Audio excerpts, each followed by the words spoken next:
नमस्कार दोस्तों। तो आज के इस वीडियो में हम एक ऐसे स्टॉक की बात करने वाले हैं, बैंकिंग सेक्टर का स्टॉक है और आने वाले समय में टॉप बैंकिंग स्टॉक्स में यह शामिल होने वाला है। डेफिनेटली आप यदि वीडियो देखते हो 5 मिनट, ज़्यादा नहीं 5 मिनट का यदि समय देते हो तो आप विश्वास दिलाता हूँ कि आप खुद कहोगे कि बहुत ज़बरदस्त स्टॉक है, आने वाले समय में मल्टीबैगर बनेगा। बस आप 5 मिनट का समय दो, मैं आपको पूरा का पूरा डिटेल यहाँ पर बताने वाला हूँ।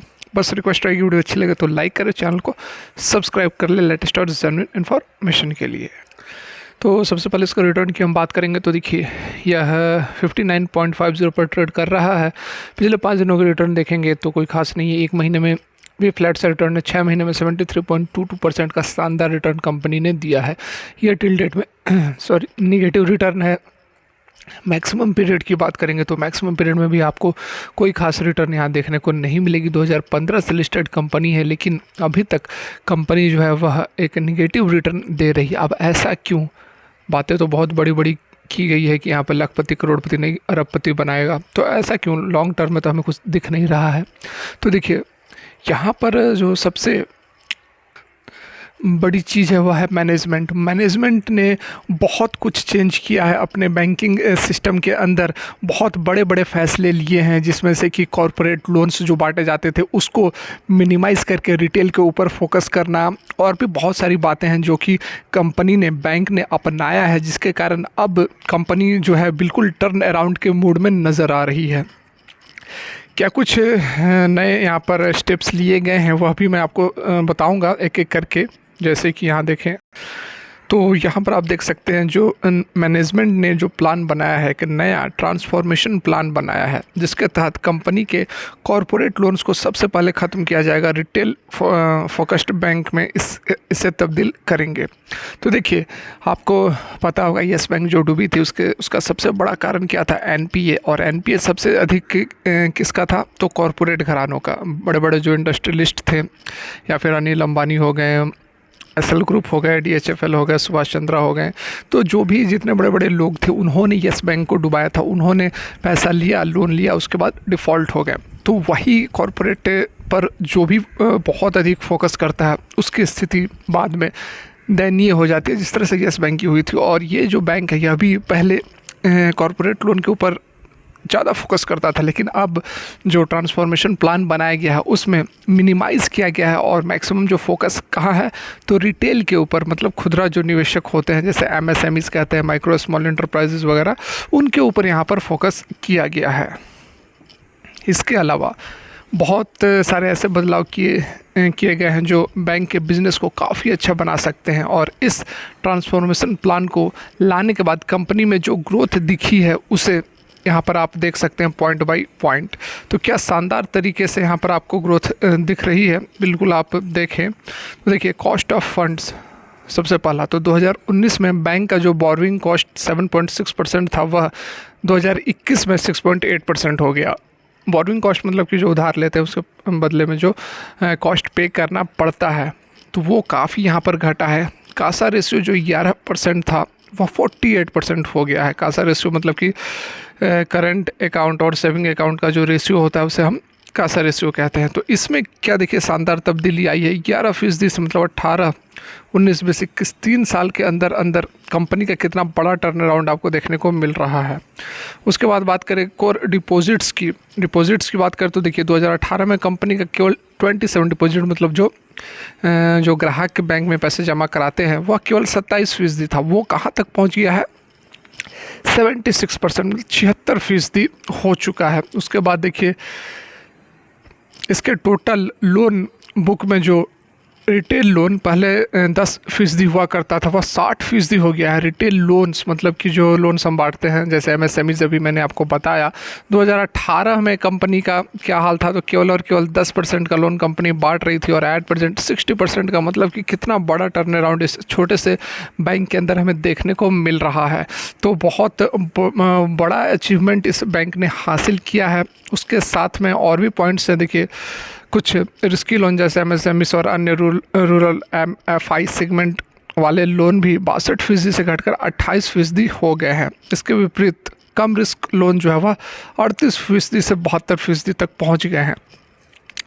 तो यहाँ पर देख सकते हैं कंपनी का जो ट्रांसफॉर्मेशन प्लान था उसके तहत कंपनी किस तरह ज़बरदस्त तरीके से काम करते हुए नज़र आ रही है। और 2021 में देखा आपने सारा कुछ यहाँ पर बेहतर होता हुआ नज़र आ रहा है। वही कारण है कि आप 6 महीने का ईयर टिल डेट का इसका रिटर्न देख रहे हैं तो 75% तक रिटर्न कंपनी ने दे दिया है विद इन 6 मंथ।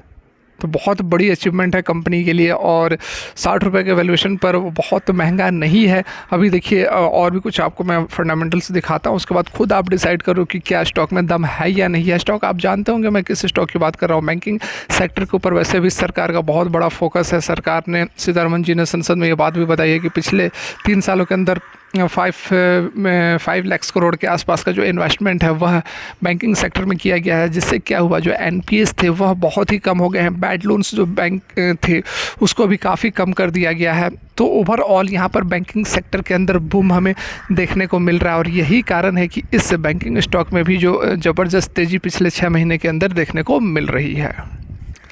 देखिए अब इसके वैल्यूएशन की बात करेंगे, इसके कुछ फंडामेंटल्स पर नज़र डालेंगे, फाइनेंशियल्स पर नज़र डालेंगे तो फाइनेंशियल्स आपको बहुत अच्छे नज़र नहीं आएंगे क्योंकि बैंक जो थी पहले कॉरपोरेट के ऊपर फोकस करती थी। बैंक की स्थिति उतनी अच्छी नहीं थी जितनी कि अभी साल भर से हमें देखने को मिल रही है। देखिए मार्केट कैप शानदार है, 37,000 करोड़ की कंपनी है, हाई लो 64 रुपये और 29 रुपये, मतलब कि 1 साल के अंदर स्टॉक डबल से भी ज़्यादा हो चुका है।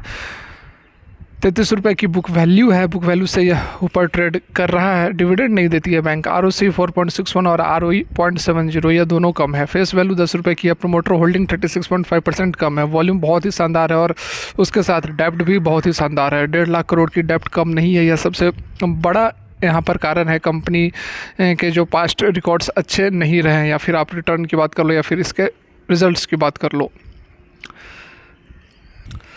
कंपनी के सेल्स की यदि हम बात करेंगे तो सितंबर 2019 में 4,000 करोड़ के सेल्स थे, जो कि बढ़ा है लेकिन बहुत तेज़ी से नहीं बढ़ा है। स्लो एंड स्टेडी ग्रोथ हमें सेल्स के अंदर देखने को मिल रहे हैं। फाइनेंसिंग प्रॉफिट की बात करेंगे तो 167 करोड़ का लॉस था सितंबर 2019 में, जो कि लगभग 300 करोड़ के आसपास पहुंच चुका है। वहीं बात करेंगे ईयरली पैटर्न की, मतलब साल भर में, तो मार्च 2017 में 8,500 करोड़ का सेल्स था, जो कि बढ़ता हुआ 19,000 करोड़ तक पहुंच चुका है। फाइनेंसिंग प्रॉफिट जो है 631 करोड़ था, ठीक है, वो लॉसेस में कन्वर्ट हुए हैं। उसके पीछे कारण क्या है, तो यहाँ पर आप देख सकते हैं कि कंपनी का जो एक्सपेंसेस है वो 12,250 करोड़ के आसपास यहाँ पर बना हुआ है। नेट प्रॉफिट जो है 1,000 करोड़ से 1,695 करोड़ तक आ चुका है। वहीं बात करें इसके बैलेंस शीट की, शेयर कैपिटल की, तो शेयर कैपिटल आप देख सकते हैं लगभग डबल हो चुका है। 2017 से 2022 में डबल हो चुका है। रिजर्व्स जो है वह बढ़े हैं, बहुत ज़्यादा नहीं बढ़े हैं। उसके बाद हम यहाँ पर बात करेंगे कैश फ्लो की, तो देखिए शानदार कैश फ्लो है, पॉजिटिव कैश फ्लो है। 9,929 करोड़ का पॉजिटिव अपडेट है यहाँ पर। इसकी बात की जाए प्रमोटर की तो 36.47% की होल्डिंग्स है। एफआईज ने शानदार तरीके से होल्डिंग्स ली हुई है 20% की, डीआईएस ने 9.83% की और गवर्नमेंट के पास 4% और बाकी पब्लिक के पास 30% की होल्डिंग्स है। हम बात कर रहे हैं आईडीएफसी फर्स्ट बैंक की। आप सभी जान ही रहे हैं कि कंपनी जो है किस तरह से हाल के दिनों में उभर कर आई है और आने वाले समय में बहुत बड़ा बैंक बन सकता है। जिस तरह से कंपनी का जो फैसला, जो मैनेजमेंट ने अपनी स्ट्रेटजी बदली है, उस और यदि यह काम करते रहा तो बहुत बड़ा बैंक बन के निकल सकता है। और बिल्कुल आपको इस स्टॉक के अंदर इन्वेस्टमेंट करना चाहिए। मेरी तरफ से भी एक थम्स अप है इस बैंक को। मैं पर्सनली भी इसको काफ़ी वॉच लिस्ट में रखता हूँ। तो फिलहाल के लिए वीडियो यहीं तक अच्छी लगी हो तो एक लाइक करें और लेटेस्ट एंड जनरल इन्फॉर्मेशन के लिए चैनल को सब्सक्राइब कर लें। Thanks for watching.